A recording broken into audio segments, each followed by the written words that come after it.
وادی رضا کی کوہ ہمالا رضا کا گئے اور جس سمت دیکھیے وہ علاقہ رضا کا گئے. صاحب سجادہ عالی وقار سید محمد زیدی زیدہ مرتبہ طبیب روحانی و جسمانی خلیفہ حضور حبیب ملت و خلیفہ حضور صوفی ملت عزیز گرامی عالی وقار ڈاکٹر سید محمد راشد قادری حبیبی شیر رضا خلیفہ حضور قادر قضات فی الہند و خلیفہ حضور حبیب ملت حضرت علامہ مولانا مفتی سید محمد اسد قادری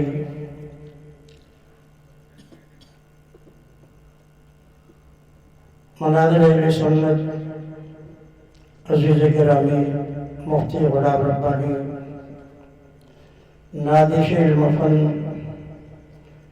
مفتی محمد ہدایت اللہ منوری معزز علماء ملت اسلامیہ و مداحان بارگاہ نبویہ معزز سامعین نوجوان دوستوں عزیز بچوں السلام علیکم ورحمۃ اللہ وبرکاتہ. بسم اللہ الرحمن الرحیم. الحمد للہ رب العالمین والصلاة والسلام علی سید المرسلین وعلى آلہ واصحابہ اجمعین. اما بعد اعوذ باللہ من الشیطان الرجیم. بسم اللہ الرحمن الرحیم. ان اللہ يحب التوابین ويحب المتطہرین. صدق اللہ العظیم. وبلغنا رسوله النبی الامین الکریم ونحن على ذلك لمن الشاهدين والشاكرين والحمد لله رب العالمين. معزز سامعین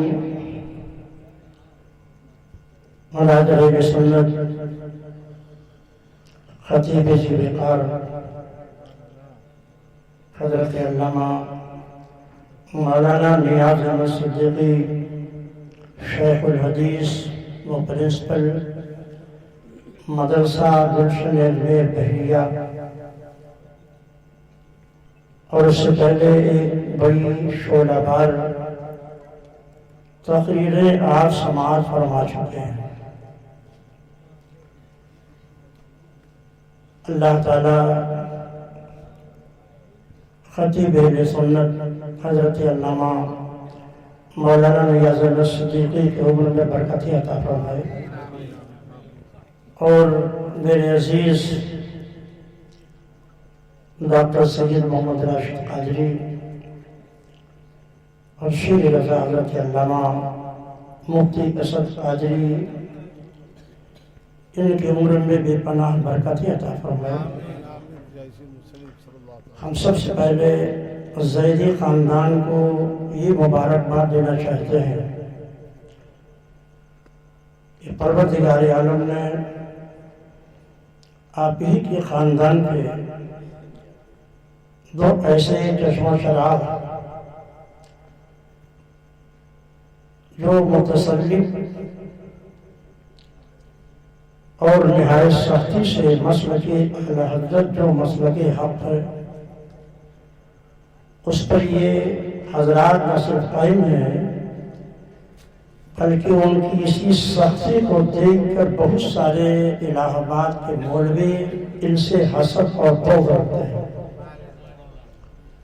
الحمدللہ شہر الہ آباد اور مدافعت الہ آباد کو میں نے اپنے رب کے فضل سے، نبی کی کرم سے اور اپنے مشائخ کی دعا سے ایسے علماء اور مرشدین تیار کیے ہیں جو میرے لیے ذریعہ آخرت ہیں، اور انشاءاللہ یہ جو بھی دین کی خدمت کریں گے اس کا ثواب میں ہم بھی حقدار ہوں گے۔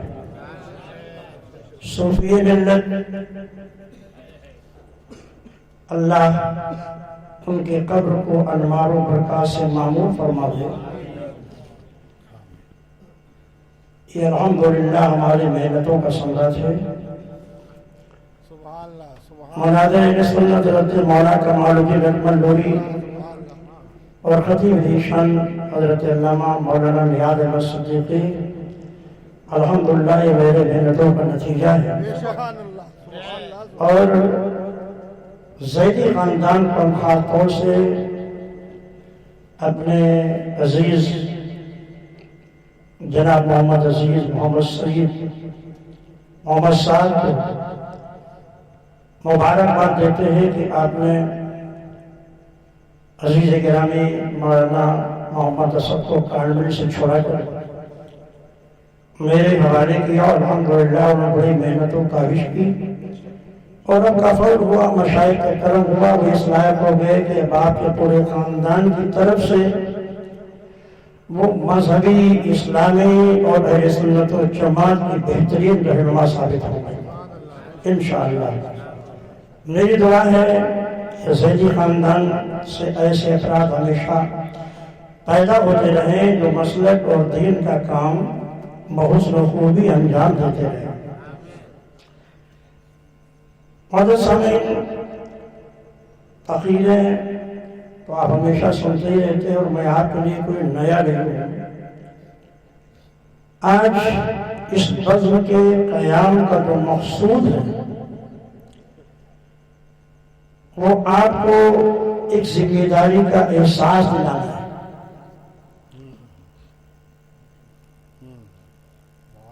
گوہری دارالافتاء اور مدرسے کا قیام، یہ میں سمجھتا ہوں کہ زیدی خاندان کے بزرگوں کی کرامت ہے۔ سیدنا شاہ ابراہیم قادری، حضرت سید محمد زیدی کی بیوی، یہ اپنے طور پر رشد و ہدایت کا کام دے رہے تھے اور انشاءاللہ وہ دیتے رہیں گے، مگر ایک خاندان کے دو فرد ڈاکٹر سید محمد راشد قادری حبیبی افتخاری اور عزیز گرامی شیخ رضا حضرت مولانا مفتی محمد اسد رضا، ان دونوں کے کام کا طریقہ الگ الگ ہوگا۔ رشد و ہدایت، بیعت و ارشاد، مخلوق خدا کو نفع رسانی،